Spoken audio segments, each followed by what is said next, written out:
An 81-year-old man is dead and a woman fighting for her life at University Hospital after being mauled by a pack of dogs on the west side. The animals are responsible for not only her critical injuries, but also the injuries of multiple people, including a firefighter.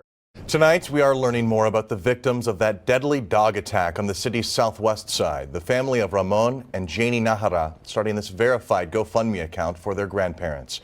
81-year-old Ramon, described as a San Antonio native and U.S. Air Force veteran, was killed last Friday after being attacked by dogs that got loose from their yard. 74-year-old Janie was gravely injured but survived. Our cameras were there today as family members remembered their loved ones. Neighbors say this attack could have been prevented. News 4 troubleshooter Jordan Elder combed through the calls for service in this area, and she joins us with those findings. Family members were visibly emotional today as they set up this memorial for their father and grandfather killed in a dog attack on Friday. Neighbors in the area tell us they've been calling the city about this for months and even years. City records back that up.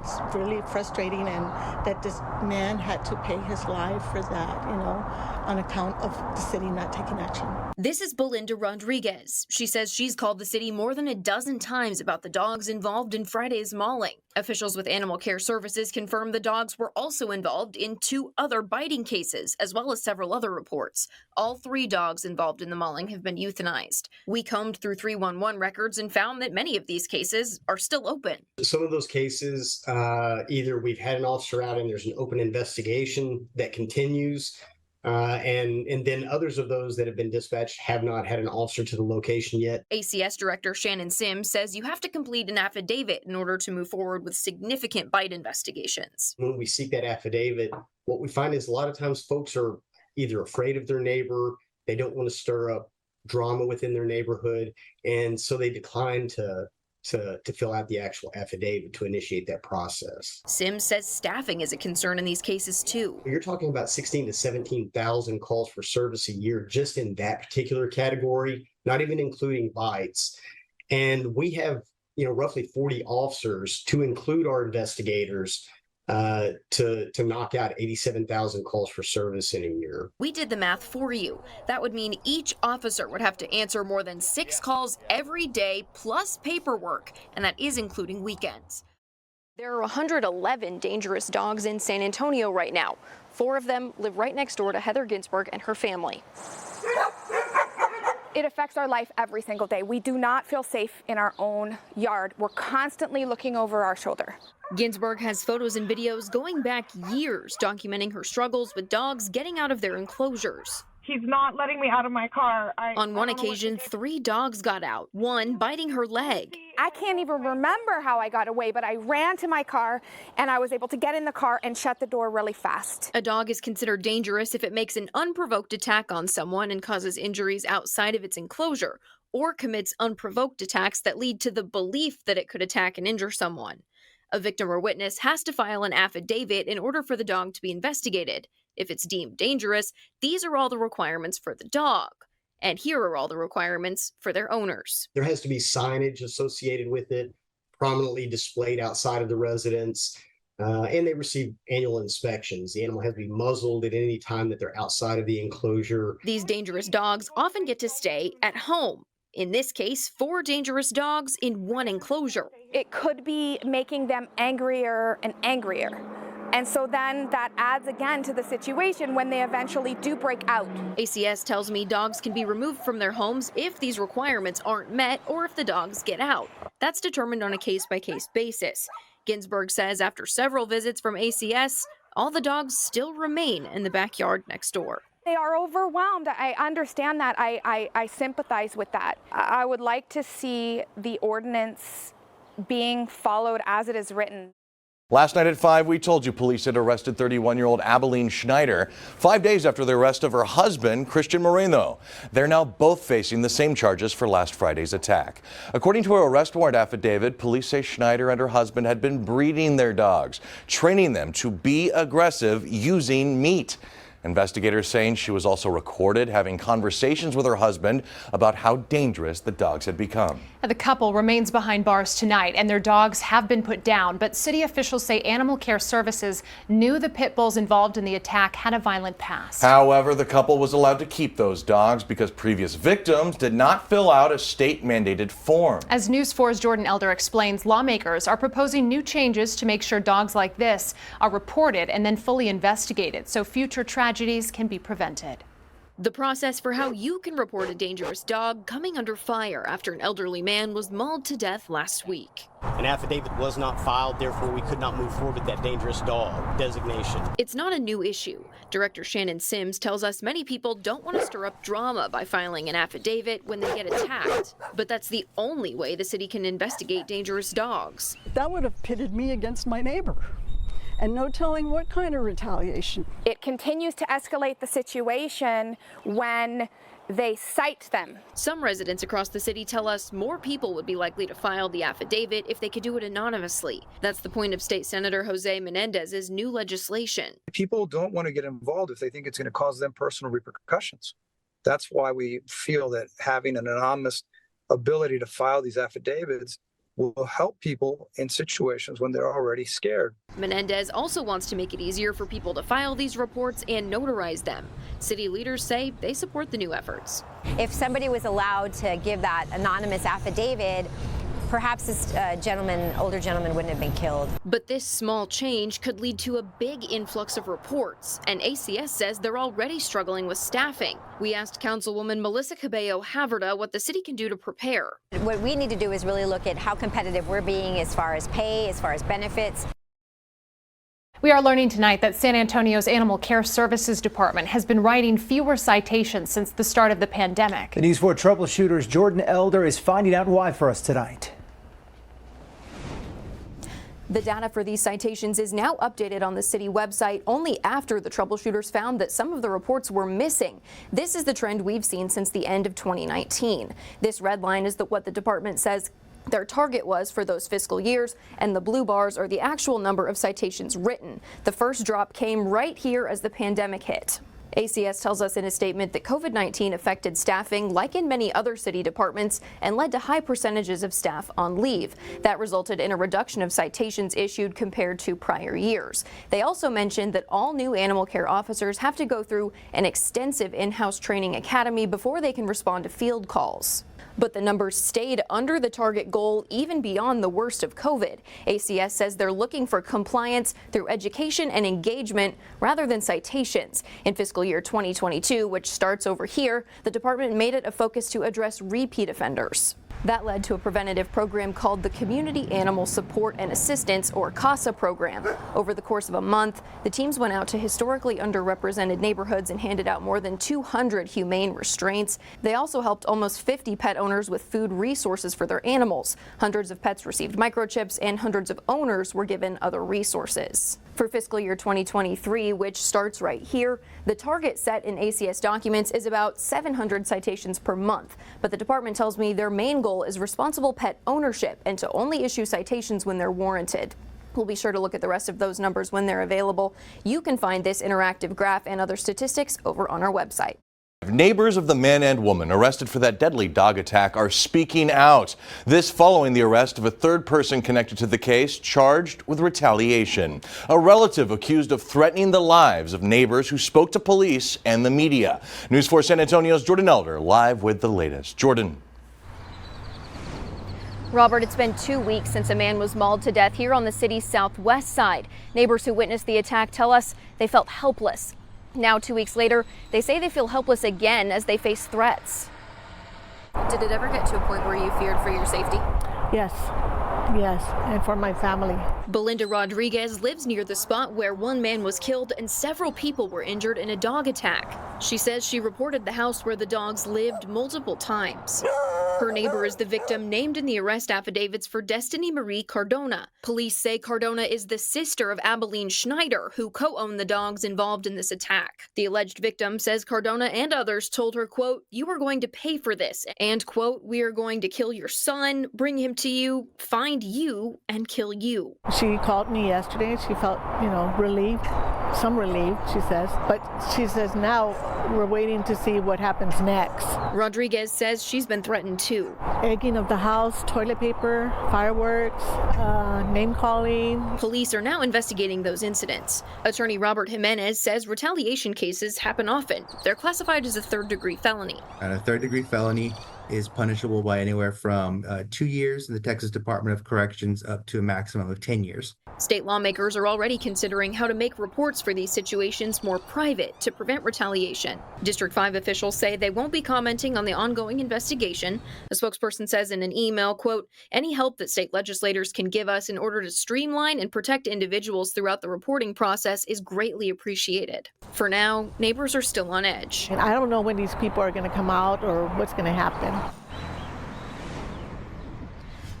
As you can see, even though some of these neighbors are being threatened, they're not backing down. They tell me they want to see real change come from this situation.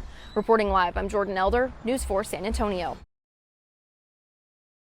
New at 5 numbers show more than half the owners responsible for dangerous dogs in San Antonio are not following state law. Now the city is trying to figure out what to do about it. News 4 troubleshooter Jordan Elder is live from City Hall with what leaders say they're considering. Jordan, good evening. Good evening. More hearings, more inspections, and more resources. Right now, those are the main suggestions from city leaders on how to make sure these dangerous dogs don't get out. This is Rex and his owner, Michael Murley. We met them this afternoon at Woodlawn Lake Park. Just real gentle. Murley says he was frustrated to hear the dangerous dog protocols aren't being followed. It really kind of makes you angry because, I mean, like I said, you see those dogs that bite people. I mean, it's the owner's fault. It's not the pet's fault. New documents from City Manager Eric Walsh show those owners aren't following state law.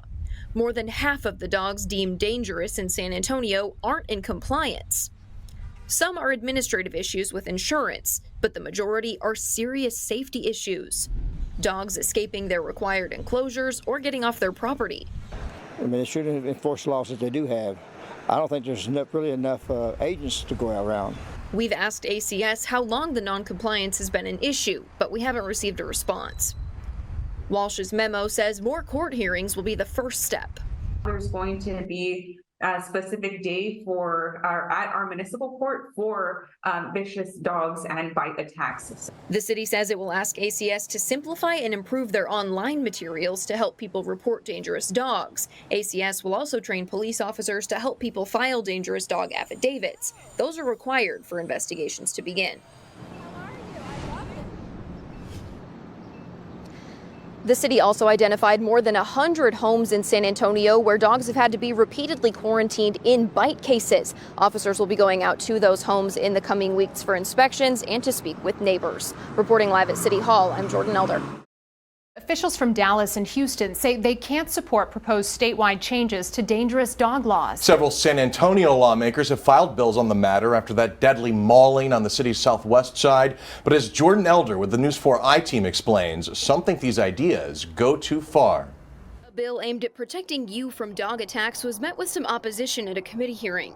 Officials from Houston and Dallas saying it's subjective and repetitive. It's denying due process, and it's failing to provide a reasonable and clear standard to determine if the dog is a danger. Some of the language is vague. The bill's sponsors say the goal is to identify dangerous dogs before people are hurt or killed. I would hope that accountability can fall more on the dog owner rather than killing these dogs. Attorney Eric Torberson specializes in dangerous dog cases. He says the bill could have major impacts in the courtroom.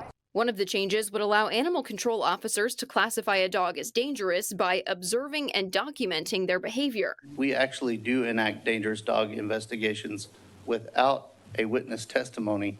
We would use the officer's testimony, which it sounds like there was an argument in San Antonio about who was supposed to do the affidavit. State law says that any witnesses can file an affidavit and the animal control entity will investigate. That includes officers. San Antonio's municipal code says something similar, though ACS officials tell me it's much more common for victims and neighbors to witness dangerous behavior than it is for their staff. The agency is still working with the state to iron out this bill and others. One change Torberson will be watching is the anonymous affidavits. I'm assuming that the witness would still have to testify. That would be crazy if they were not even required to testify and they could file anonymously. that would not work at all. The bill will stay in committee for now, and Houston officials say they're happy to help shape it into something that works statewide. Torberson says he understands the urgency behind this bill, especially after the dog attack in San Antonio. But he urges lawmakers to take their time and make sure the end result of this is something that works for all communities in Texas. For the News 4 I-Team, I'm Jordan Elder. Lawmakers only have a few weeks left in Austin, and there still has not been definitive action on several dangerous dog bills. The bills were proposed after that deadly dog attack here in San Antonio. The News 4 I-Team's Jordan Elder looks at where things stand tonight. Two of the bills proposed after the dog attack are stuck in committee and basically dead. But this bill from Representative Campos is slated for discussion on Wednesday, and it could bring the change San Antonio leaders are calling for. We couldn't even get up out of bed. We were crying for a whole week, and we just said we can't go on like this. This San Antonio woman's life was forever changed in November when her neighbor's dog attacked and killed her Yorkie, Nino. She asked that we protect her identity as the court case about this incident unfolds. I couldn't believe it was happening. You know, we're walking our dog and then this happens to our little boy. For her family, the loss was devastating. I can't have children, and so he was considered as my little boy who needed a lot of love. The dog involved in this attack had history of being aggressive, according to police reports. But because neighbors were worried about retaliation, nothing was done.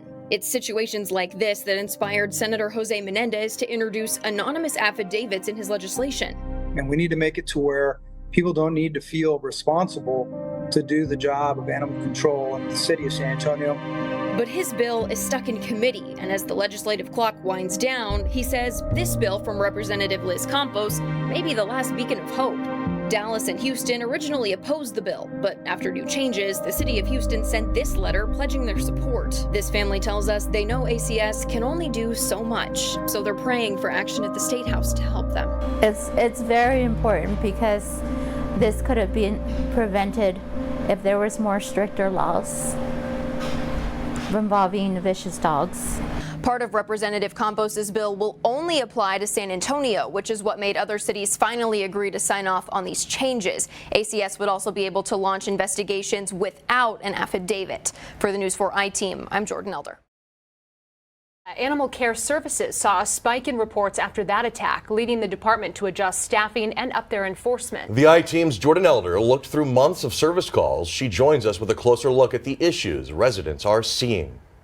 Dangerous dog affidavit filings nearly tripled after the attack on Depla Street, meaning triple the investigations for Animal Care Services. What kind of strain does that put on your officers? I mean, it's a significant strain. Clearly, you know, we only have 2 dangerous investigators currently for the entire city. 2 supervisors have now been reassigned to help with dangerous dog investigations amid this spike. The agency's budget for the next year also calling for more of these positions. The heavier lift, which is why we've pushed those supervisors over, is making sure that folks who have designated animals are remaining in compliance. And we know the dog attack inspired many of you to make reports as well. This is the increase in service calls to ACS, peaking at more than 300 calls per day in the month after the mauling. We looked through these numbers and found that many of the calls were about aggressive and roaming dogs, which data shows ACS has been issuing more citations for in recent months. So what does that say to pet owners specifically that more of these violations are going out? We've taken a stance that if your animal is free of restraint and does bite somebody, you will absolutely receive criminal citations very first go around. Sims tells us there's no indication these reports will slow down, so they're preparing to handle the increase for as long as it takes. City Council recently approved an apprenticeship program for ACS, meaning 15 more people will be ready to hit the streets by October. The hope is that those people will then move into animal care positions, and the people currently in those jobs will move higher up into the agency. All right, Jordan, thank you. And we know there's a dangerous dog bill moving through the State House as we speak. This will affect how ACS conducts these investigations. Can you give us an update on that?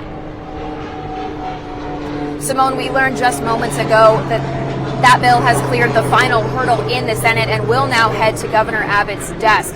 Now, this is big for ACS because it'll make it easier for them to initiate dangerous dog investigations. It'll also make it so people can file these affidavits anonymously, though you still have to show up in court. So a big day for San Antonio ACS and for the Najera family who lost their grandfather and father back on February 24th in that attack.